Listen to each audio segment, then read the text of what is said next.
धाराशिव किचनमध्ये आपल्या सर्वांचं स्वागत आहे। आज आपण बनवणार आहोत खमंग टेस्टी असा वडापाव। चला तर मग रेसिपीला सुरुवात करूया।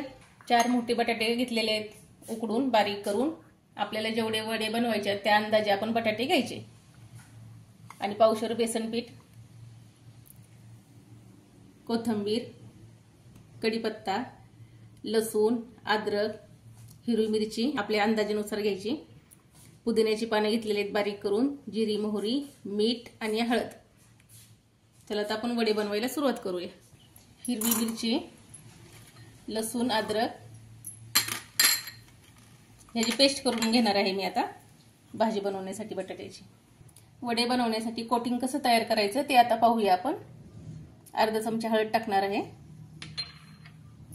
आणि आपल्या चवीनुसार मीठ टाकायचं। आणि वड्याचं कोटिंग करताना त्याच्यात सोडा किंवा हळद या दोन्हीपैकी एकच वस्तू टाकायची, दोन्ही नाही टाकायच्या।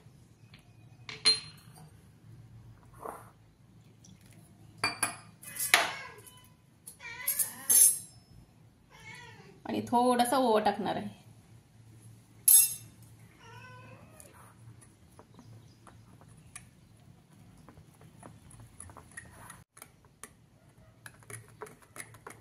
या पद्धतीने मी बॅटर तयार करून घेतलेला आहे। वडे बनवण्यासाठी आपण भाजी तयार करून घेऊया बटाट्याची। 2 चमचे तेल टाकते।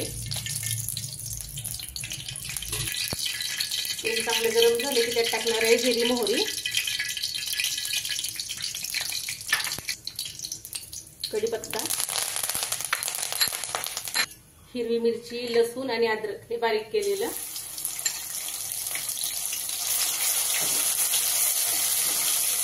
छान परतून घेऊया। थोडंसं हिंग टाकणार आहे। आता टाकणार आहोत उकडलेला बटाटा, हळद, कोथिंबीर, पुदिन्याची पानं बारीक करून घेतलेली आहेत। गॅस बंद करते। हे चांगलं मिक्स करून घेऊया।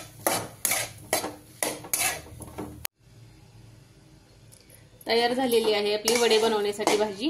तुम्ही बघू शकताय मस्त अशी आता आपण वडे करून घेऊया। याची ही भाजी थंड झालेली आहे। आपण आता वडे बनवून घेऊया।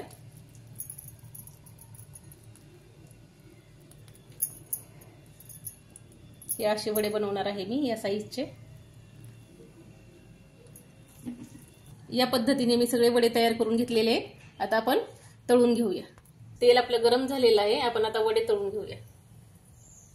गॅस मध्यम ठेवलेला आहे मी।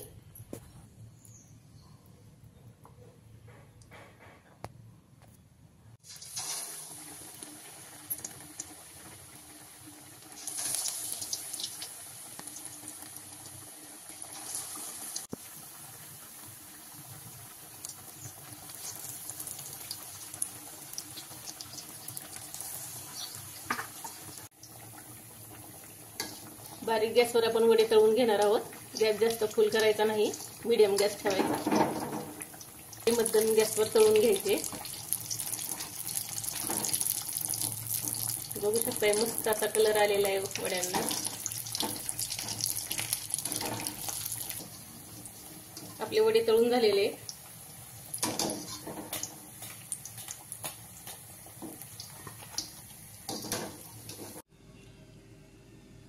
बघू शकताय आपले सगळे वडे तळून झालेले आहेत। मस्त असे खमंग खरपूस तळलेले आहेत। आता आपण करूया चटणी। राहिलेलं बेसन पीठ मी या तेलातच सोडत आहे चटणी बनवण्यासाठी। आता आपण चटणी बनवून घेऊया।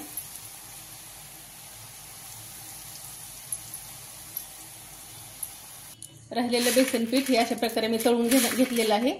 आता याची आपण चटणी बनवणार आहोत। याच्यामध्ये टाकणार आहे लसूण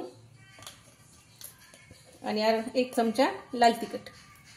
आता सगळं मिक्स करून घेऊया। चवीनुसार मीठ। आता हे सगळं साहित्य मी बारीक करून घेणार आहे। बघू शकताय आपली वडापावची चटणी तयार झालेली आहे। वडापावसाठी आपण मिरच्या पण तळून घेऊया तेलात। आता या पद्धतीने मिरच्या तळायच्या, तेलात टाकायच्या नाही।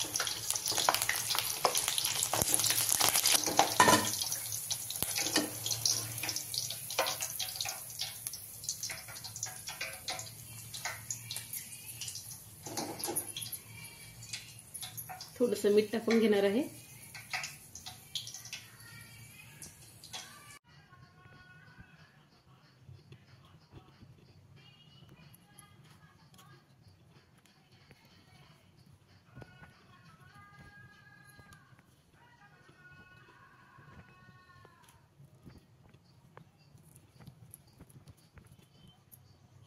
तयार झालेला आहे आपला खमंग टेस्टी असा वडापाव.